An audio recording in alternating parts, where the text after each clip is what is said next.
नमस्कार इंदौर, स्वागत है आप सभी का अभय न्यूज के 12 अप्रैल मंगलवार के बुलेटिन में।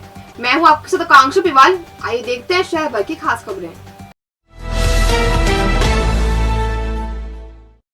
एरोड्रम इलाके के तिरुमाला टाउनशिप के पीछे खेत में 7 अप्रैल को बीएसएफ इंस्पेक्टर राम अवतार शर्मा के बेटे अजय शर्मा निवासी उमंग पार्क कॉलोनी का शव मिला था। पोस्टमार्टम में सिर पर वार कर हत्या होने का खुलासा हुआ था। मामले में एरोड्रम पुलिस ने सिद्धार्थ और सिद्धू पिता सुनील राठौर को नासिक और राकेश गोस्वामी को बिजासन टेकरी से गिरफ्तार किया है। मृतक अजय इंदौर में एक टेलीकॉम कंपनी में काम करता था। उसका 2 साल पहले ही विवाह हुआ था। वो यहाँ अपनी बहन के पास रहता था। वहीं उसके पिता पाकिस्तान बॉर्डर पर तैनात है। मंगलवार को प्रेस कॉन्फ्रेंस में पुलिस ने अंधे कत्ल का खुलासा किया। पुलिस ने बताया अजय और सिद्धार्थ पुराने दोस्त हैं। दोनों साथ में ऑनलाइन जुआ खेलते थे और नशा भी किया करते थे। इसके लिए दोनों एक दूसरे से उधार लेते रहते थे। करीब 6 माह पूर्व अजय ने सिद्धार्थ से 2500 रुपए उधार लिए थे। राकेश गोस्वामी को भी अजय से 12,000 रुपए लेने थे, लेकिन अजय दोनों को ही रुपए नहीं दे रहा था। घटना वाले दिन अजय की एक्टिवा से तीनों तिरुमाला टाउनशिप के पीछे छोटा बांगरदा पहुंचे। यहाँ अजय के गले में सोने की चेन देख सिद्धार्थ और राकेश की नीयत बदल गई और दोनों ने धोखे से अजय के गमछे से ही उसका गला घोट दिया। इसके बाद वह उसकी लाश को समीपी खेत में ले गए और सिर पर ईंट दे मारी। आरोपियों ने अजय का मोबाइल तोड़ा और फरार हो गए। आरोपी सिद्धार्थ इसके बाद झाबुआ से दाहोद, अहमदाबाद और फिर नासिक भाग गया। इस दौरान वह मोबाइल पर ऑनलाइन रहते हुए खबरें देखता रहा और जगह बदलता रहा। इधर 2 दिन तक अहमदाबाद की खाक छानने के बाद पुलिस को पता चला कि आरोपी सिद्धार्थ नासिक में किसी वाटर पार्क में काम करता है। पता तलाशते हुए पुलिस वहां पहुंची और सिद्धार्थ को गिरफ्तार कर लिया। दूसरे आरोपी राकेश गोस्वामी को बिजासन टेकरी से गिरफ्तार किया गया है। उनकी निशानदेही पर पुलिस ने मृतक अजय की सोने की चेन और मोबाइल के टुकड़े भी बरामद किए हैं। दरअसल यह घटनाक्रम 8 अप्रैल का है, जो कि थाना एरोड्रम क्षेत्रांतर्गत तिरुमला टाउनशिप के पीछे खाली पड़ा जो खेत का स्थल है, उसमें एक 30 वर्षीय युवक की क्षत लाश की पड़े होने की सूचना पुलिस को प्राप्त हुई थी। राकेश गोस्वामी और सिद्धार्थ राठौर, ये 2 शख्स यहाँ इंदौर एरोड्रम क्षेत्र के शक्तिनगर क्षेत्र के रहने वाले हैं, वो उसके साथ देखी गई थी।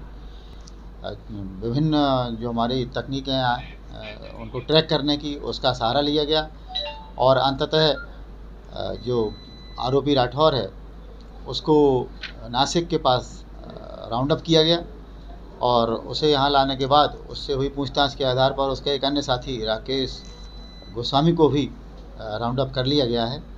उक्त चेन भी आरोपियों से पुलिस ने बरामद कर ली है।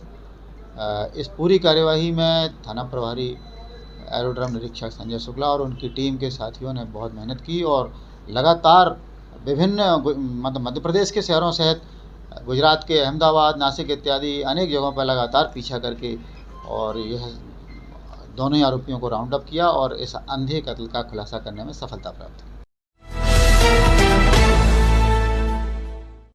मंगलवार को जन सुनवाई में परेशानियों के अलग अलग किस्से अधिकारियों के समक्ष पहुंचे। किसी ने स्कूल बंद करने की मांग की तो कोई भाई, भाभी और बेटी की शिकायत लेकर पहुंचा। अधिकारियों ने इनकी परेशानियां सुनी और उनका निराकरण करने के निर्देश भी दिए। जन सुनवाई में समाज सेवी कपिल सिसोदिया ने जनहित का मामला उठाया। उन्होंने अधिकारियों से कहा, नर्सरी से 8वीं तक के स्कूल तत्काल बंद किए जाए। पहले जून से जुलाई में स्कूल खुलते थे, लेकिन इस बार अप्रैल में ही खोल दिए गए। स्कूल खुलने का उद्देश्य सिर्फ इतना है कि स्कूल फीस भर दी जाए, उनकी ड्रेस और किताबें बिक जाएं। मैं आज शिकायत जनहित के लेकर आया हूँ। छोटे बच्चों के जो स्कूल चल रहे हैं, पहली से 8वीं तक या नर्सरी से 8वीं तक, उसको तत्काल बंद किया जाए, जिसके कारण से छोटे बच्चे परेशान हो रहे हैं, छोटे बच्चों के पेरेंट्स परेशान हो रहे हैं और वो बच्चे जो सुबह 5:30 बजे उठ रहे हैं और रात को 2:30 बजे घर पहुंच रहे हैं और रात को 11 बजे सो रहे हैं। आप बताइए कैसे उनकी नींद पूरी होगी। बच्चा चिड़चिड़ाहट हो रहा है। ऐसी चिड़चिड़ाहट हर परिवार में हो रही है उन बच्चों के लिए। दूसरे मामले में आवेदक सुशील कुमार जैन निवासी डायमंड कॉलोनी ने बताया, मेरी जमीन पर कुछ लोगों ने गोडाउन बनाकर अतिक्रमण कर लिया है। पिछले 10 साल से हाई कोर्ट में प्रकरण चल रहा है, लेकिन अभी तक वे जमीन संबंधित दस्तावेज प्रस्तुत नहीं कर पाए। मेरा नाम सुशील कुमार जैन है। मैं 10 डायमंड कॉलोनी के अंदर रहता हूं और मेरी जो ज़मीन है 10 डायमंड कॉलोनी का अतिरिक्त बाकी, उसके ऊपर कॉरपोरेशन द्वारा अतिक्रमण किया हुआ है। उन्होंने अपने सत्य के मामले में बोला कि ये ज़मीन उनकी है, लेकिन उन्होंने कोई भी दस्तावेज ना तो उन्होंने लोअर कोर्ट के अंदर पेश किया है, ना ही कोई हाई कोर्ट के अंदर पेश किया हुआ है। हाई कोर्ट के अंदर 10 साल तक प्रकरण चल रहा है, लेकिन कभी भी आज तक उन्होंने एक भी दस्तावेज कोर्ट के अंदर प्रस्तुत नहीं किया है।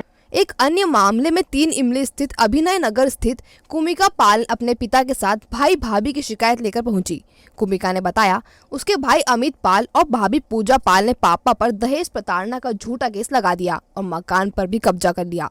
भौरकुआं थाने में शिकायत की, लेकिन पारिवारिक विवाद का मामला कहते हुए पुलिस ने उन्हें टकरा दिया। इसके बाद एसडीएम को भी शिकायत की, लेकिन कोई सुनवाई नहीं की गई। अब भाई भाभी 6.5 लाख रुपए मांग रहे हैं, जिसके चलते उन्होंने जन सुनवाई में शिकायत की। शिकायत ये मेरे पापा को काफ़ी परेशान कर रखा है मेरे भाई अमित पाल और पूजा पाल ने। एक्चुअली मेरी मम्मा की डेथ हुई है 2 मई को। 2 मई के बाद जैसे ही मेरी मम्मी का अंतिम संस्कार करके आए, उन्होंने पापा के हाथ में रसीद पकड़ा दी कि हमको ये पैसा चाहिए।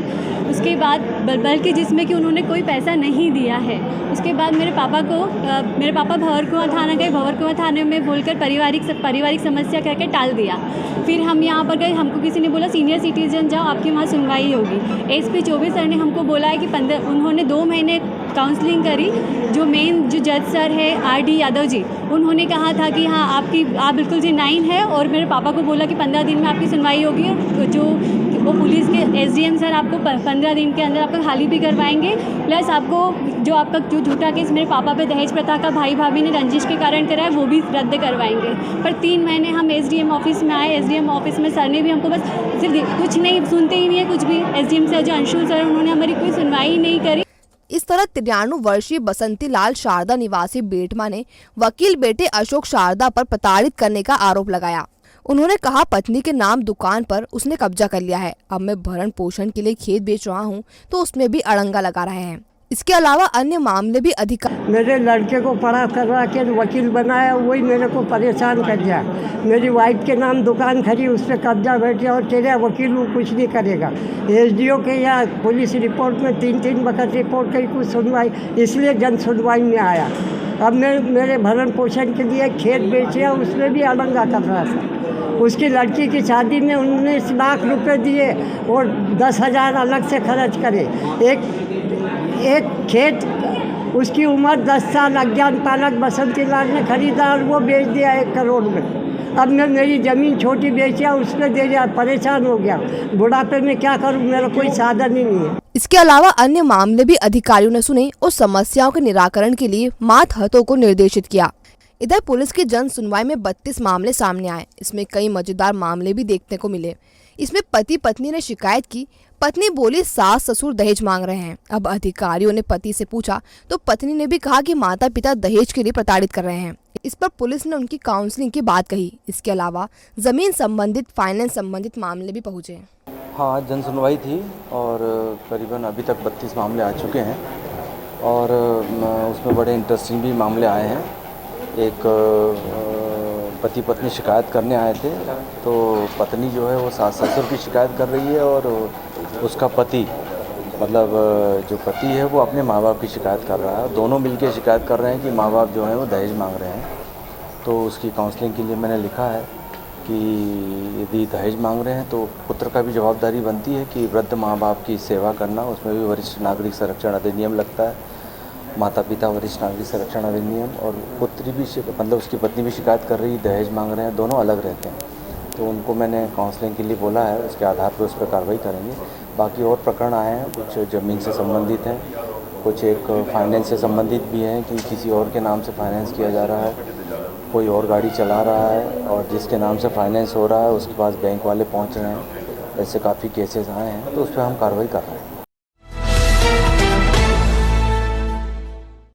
आस्था के केंद्र खजराना गणेश मंदिर में भगवान श्री गणेश मंगलवार को 125 किलो चांदी के नए सिंहासन पर विराजमान हुए। भक्त भी भगवान को नए सिंहासन पर देख अभिभूत हो गए।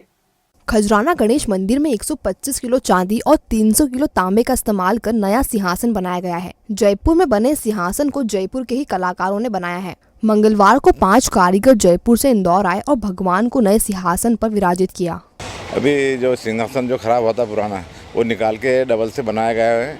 125 किलो चांदी से बनाया है सिंहासन को और ये जयपुर में बन के आया है और पूरा होने के बाद आज भगवान जी के स्थापना कर दी। विश्व प्रसिद्ध तीर्थ स्थल श्री गणेश मंदिर खजराना पर आज नया सिंहासन लगाया जा रहा है और यह जो सिंहासन है लगभग 125 किलो का सिंहासन हमने जो चांदी इनको दी थी। मेटा ज्वेल से जयपुर के कलाकार हैं और यहाँ पर 5 कारीगर आज आए हुए हैं और ये 125 किलो का जो चांदी का सिंहासन है यहाँ पर लगाया जा रहा है। 14 mm की तांबे की सीट लगाई है और 18 mm की चांदी की सीट लगाई है। और क्योंकि धातु जो गणेश जी की प्रिय धातु है तांबा, इसलिए तांबे का ज़्यादा यूज़ किया गया है। और मैं पूरे इंदौर की जनता से अपील करना चाहूँगा कि ज़्यादा से ज़्यादा यहाँ पर आके आप दर्शन लाभ लें। दो अलग अलग घटनाओं में बदमाशों ने बाइक और दुकान में आग लगा दी। आग से बाइक पूरी तरह जलकर खाक हो गई, वहीं दुकान को भी काफी क्षति पहुंची है। एक मामले में आरोपी को पुलिस ने गिरफ्तार कर लिया है, वहीं अन्य मामले में आरोपी अब भी फरार है, जिसे पकड़ने के लिए पुलिस जुटी हुई है। पहला मामला बाणगंगा थाना क्षेत्र की राजबाग कॉलोनी का है। यहाँ सोमवार मंगलवार की दरमियानी रात करीब 3 बजे अज्ञात बदमाश ने घर के बाहर खड़ी बाइक में आग लगा दी, जिससे बाइक पूरी तरह जलकर खाक हो गई। पुलिस को कुछ सुराग हाथ लगे हैं, जिसके आधार पर आरोपी की तलाश की जा रही है। वहीं अन्य मामला रविवार सोमवार की दरमियानी रात का है, जिसमें पुरानी रंजिश के चलते शुभम साहू ने गडरखेड़ी स्थित एक दुकान के शटर में आग लगा दी। पुलिस को घटना के सीसीटीवी फुटेज भी मिले, जिसमें आरोपी आग लगाते हुए दिखाई दे रहा है। इसके बाद पुलिस ने शुभम को गिरफ्तार कर लिया। पूछताछ में आरोपी ने दुकान मालिक से रंजिश के चलते घटना को अंजाम देना स्वीकार किया है। परसों रात में सुबह के समय लगभग 3 बजे के आसपास एक अज्ञात युवक ने गडरखेड़ी में एक दुकान है, उसमें शटर में आग लगा दी थी। पुलिस को कुछ फुटेज धुंधले से प्राप्त हुए थे। उसके बाद तफ्तीश की गई आगे, तो पता लगा शुभम साहू नाम का व्यक्ति है जो दुकान मालिक से पुराना विवाद है। उसको पुलिस ने राउंड अप किया तो उसने इस बात में स्वीकार किया कि पुरानी रंजिश की वजह से उसने इस दुकान में आग लगाई है। पुलिस ने प्रकरण पंजीबद्ध कर लिया है और उसको आरोपी को गिरफ्तार कर लिया। शासकीय जमीन पर दुकान बनाकर अवैध कब्जा करने वालों की दुकान को मंगलवार सुबह नगर निगम की टीम ने जमींदोज कर दिया। इस दौरान भारी पुलिस बल भी तैनात रहा। दरअसल शिवाजी मार्केट में नगर निगम की जमीन पर सालों से 17 दुकानदारों ने कब्जा किया हुआ था। अवैध दुकानों के चलते ट्रैफिक में भी परेशानी होती थी। इसी के चलते नगर निगम ने 1 सप्ताह पूर्व दुकानदारों को नोटिस दिया था। मंगलवार को पुलिस की मौजूदगी में नगर निगम की टीम ने 17 दुकानों को जमींदोज कर दिया।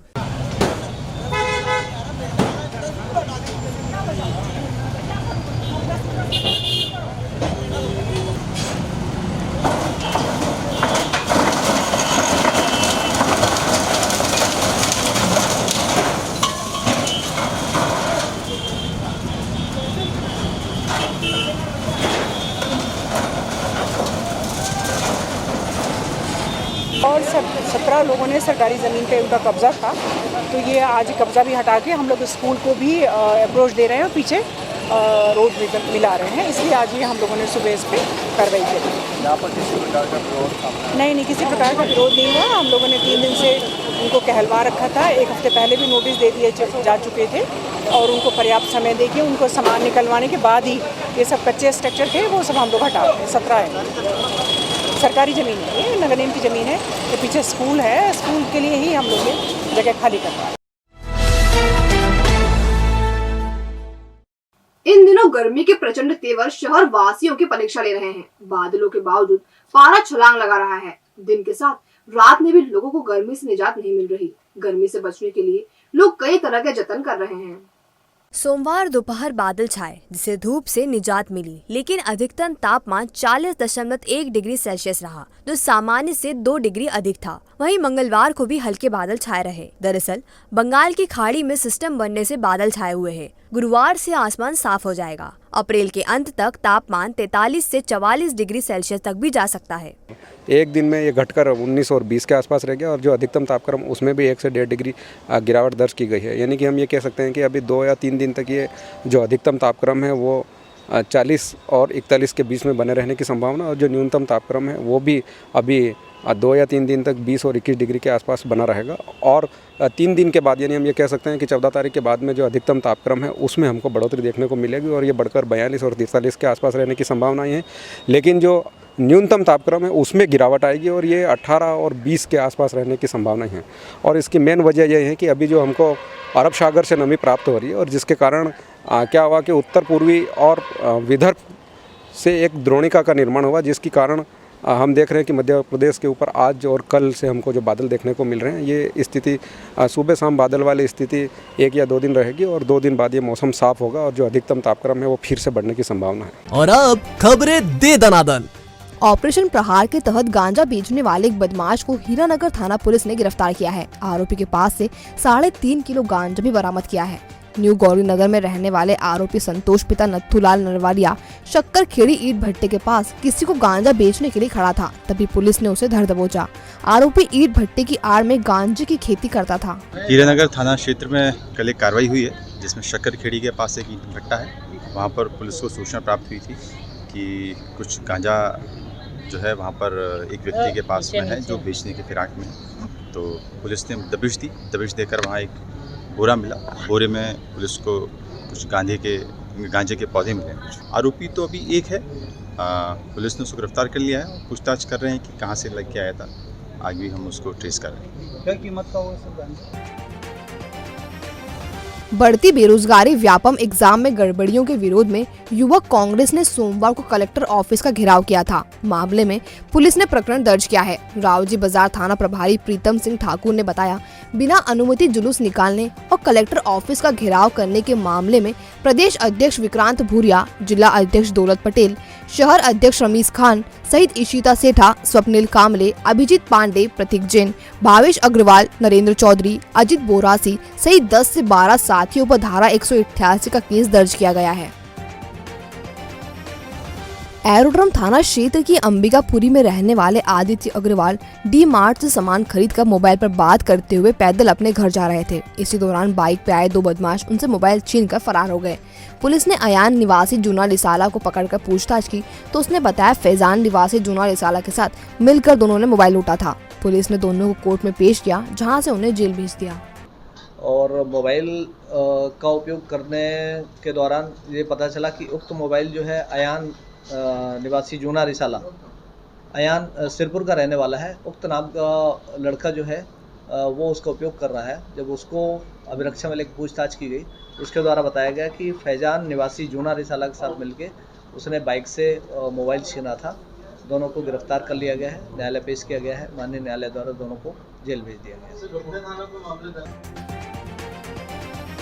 बाणगंगा थाना क्षेत्र की वृंदावन कॉलोनी निवासी देवदत्त पुरोहित जानकी नगर में रहने वाले चार्टर्ड अकाउंटेंट साथी के साथ विस्तारा की फ्लाइट से दिल्ली होते हुए भुवनेश्वर जा रहे थे। सिक्योरिटी चेकिंग के दौरान देवदत्त के बैग से जिंदा कारतूस मिली। सीआरएसएफ ने एरोड्रम थाना क्षेत्र पुलिस को सूचना दी। पूछताछ में उसने चाचा हेमंत पुरोहित की लाइसेंस रिवॉल्वर का कारतूस होना बताया। पुलिस ने आर्म्स एक्ट में प्रकरण दर्ज कर लिया है। कल रात विस्तारा की फ्लाइट से एक देवदत्त पुरोहित जो कि बाणगंगा क्षेत्र के रहने वाले हैं, वृंदावन कॉलोनी के, ये अपने एक अन्य साथी जो चार्टर्ड अकाउंटेंट है जानकी नगर के रहने वाले हैं, उनके साथ में दिल्ली वाली फ़्लाइट से दिल्ली होते हुए भुवनेश्वर और जगन्नाथपुरी जा रहे थे। तो सिक्योरिटी चेक के दौरान देवदत्त पुरोहित के बैग में एक .32 mm का जिंदा कारतूस ट्रेस हुआ था, जो सीआईएसएफ ने उसको बरामद करके जब्त करके थाने पर आकर रिपोर्ट करी थी। देवदत्त पुरोहित के खिलाफ में धारा 25 आर्म्स एक्ट के तहत प्रकरण दर्ज किया गया है। तो आपने देखा अभय न्यूज का आज का बुलेटिन। अगर खबरों को लेकर आपके पास कोई फीडबैक हो तो हम तक जरूर पहुंचाएं। कल फिर मिलेंगे नए बुलेटिन के साथ। नमस्कार।